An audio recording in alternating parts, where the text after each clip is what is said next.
สบายดี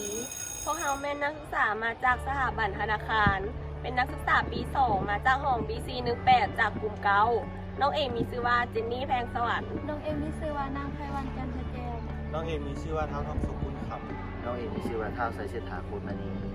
ซึ่งจุดประสงค์ที่พวกเรามาในวันนี้ก็จะมาเว้ารายงานเกี่ยวกับสหกรณ์ที่บ่ได้อยู่ภายใต้การคุ้มครองของทหร.ซึ่งจะเป็นจังใดนั้นไปรับชมกันเลย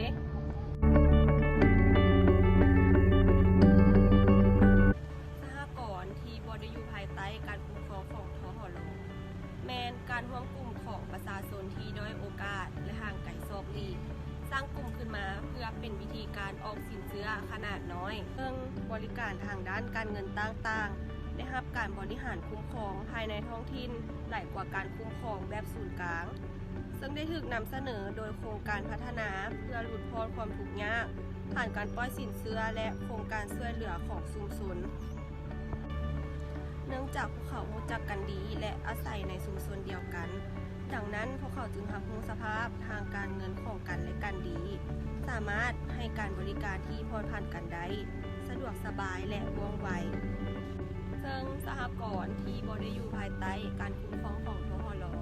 ที่โดดเด่นในลาวมีคือ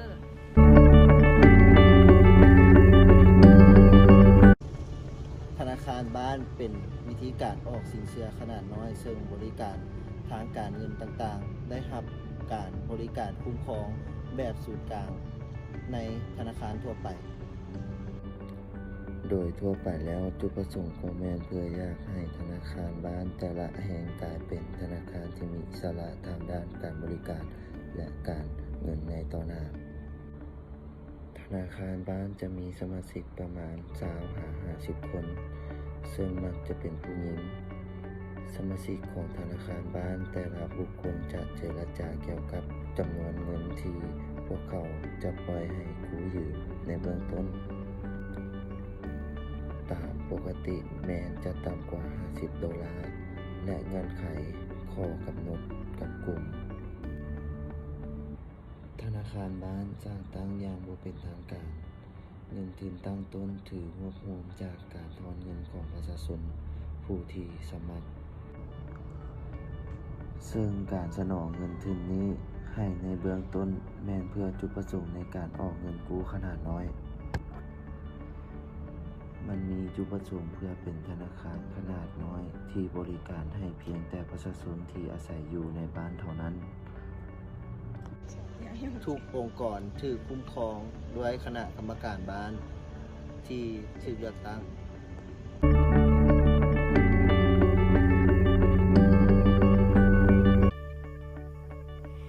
โครงการสินเชื่อแม่นโครงการที่ทางบ้านเป็นเจ้าของ ซึ่งเป็นสินเชื่อขนาดน้อยที่สมาชิกสามารถขอกู้ยืมเงินได้ และเมื่อมีการชำระเงินกู้พร้อมด้วยดอกเบี้ย เงินเหล่านี้ก็จะถูกเก็บเข้าในฐานเงินทุนของกองทุนพัฒนาบ้าน กองทุนพัฒนาบ้านเป็นแบบนิติบุคคลครึ่งทางการ เงินทุนตั้งต้นได้มาจากรัฐบาลลาวของผู้ให้ทุนต่างประเทศ ที่จัดสรรให้แก่กองทุนพัฒนาบ้าน เพื่อจุดประสงค์สำหรับการปล่อยเงินกู้ หรือกิจกรรมเพื่อพัฒนาชุมชน สมาชิกไม่จำเป็นต้องฝากเงินก้อนเพื่อที่จะได้รับเงินกู้ยืม มีจุดประสงค์เพื่อสนองสิ่งอำนวยความสะดวกทางด้านสินเชื่อสำหรับผู้ทุกข์ยาก และเฮ็ดโครงการพัฒนาบ้านขนาดน้อย เพื่อเป็นประโยชน์ต่อชุมชนโดยรวม โครงการช่วยเหลือภายใต้กองทุนพัฒนาบ้านแม่นถูกออกแบบเพื่อพัฒนากิจกรรม การพัฒนาบ้านซึ่งถูกเลือกอย่างเป็นประชาธิปไตย โดยผู้อาวุโสทุกคนในบ้าน กิจกรรมที่ได้รับทุนแม่นเพื่อเป็นประโยชน์แก่บ้านทั้งหมด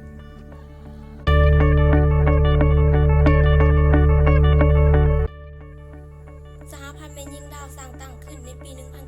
1955 เขาได้ดำเนินการเคลื่อนไหวของการเงินคุณภาพของตนเองในรูปแบบกองทุนหมุนเวียน ซึ่งสุมใส่รับเงินฝากประหยัด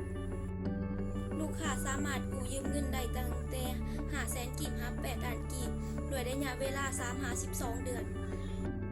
การปล่อยเงินกู้แม่นให้สำหรับกิจกรรมต่างๆที่สร้างได้ถูกชำระคืนพร้อมดอกเบี้ยก็จะโฮมเข้าฐานในเงินกองทุนสหพันธ์แม่หญิงลาว เพื่อนำไปปล่อยกู้ให้ลูกค้าอื่น